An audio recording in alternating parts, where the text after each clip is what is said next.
Bypass surgery नाम सुन के घबरा गए? नो डाउट ये एक ओपन हार्ट सर्जरी है, बट ये जानलेवा नहीं है, ये जान बचाने वाली सर्जरी है। आइए आज सिंपल भाषा में बायपास सर्जरी के बारे में जान लेते हैं।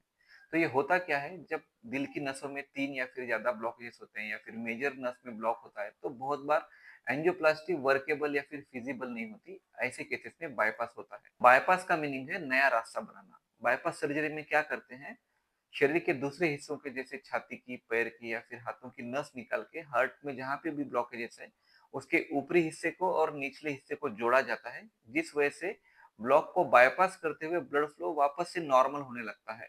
इस वजह से पेशेंट का छाती में दुखना, दम लगना, हार्ट अटैक आने की संभावना काफी हद तक कम हो जाती है। कैसी होती है ये सर्जरी? एनेस्थेसिया पूरा दिया जाता है, यानी जनरल एनेस्थेसिया, और पूरा बेहोश किया जाता है। छाती को ओपन किया जाता है और हार्ट का और लंग का काम एक हार्ट लंग मशीन करती है। इसी दौरान हार्ट में बाईपास सर्जरी की जाती है और वापस छाती को जोड़ दिया जाता है।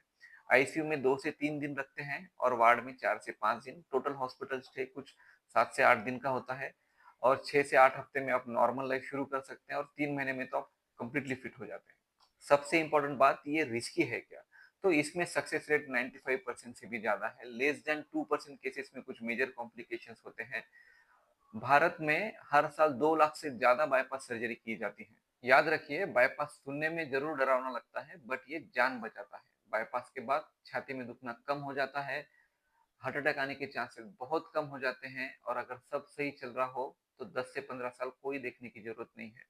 लेकिन हाँ, बाईपास के बाद भी दवाइयाँ जरूर टाइम टू टाइम लेते रहिए, लाइफस्टाइल मेंटेन रखिए और अपने कार्डियोलॉजिस्ट के साथ रेगुलर फॉलोअप में रहिए। ये वीडियो आप अपने फैमिली एंड फ्रेंड्स के साथ और हार्ट के पेशेंट के साथ जरूर जरूर शेयर कीजिए।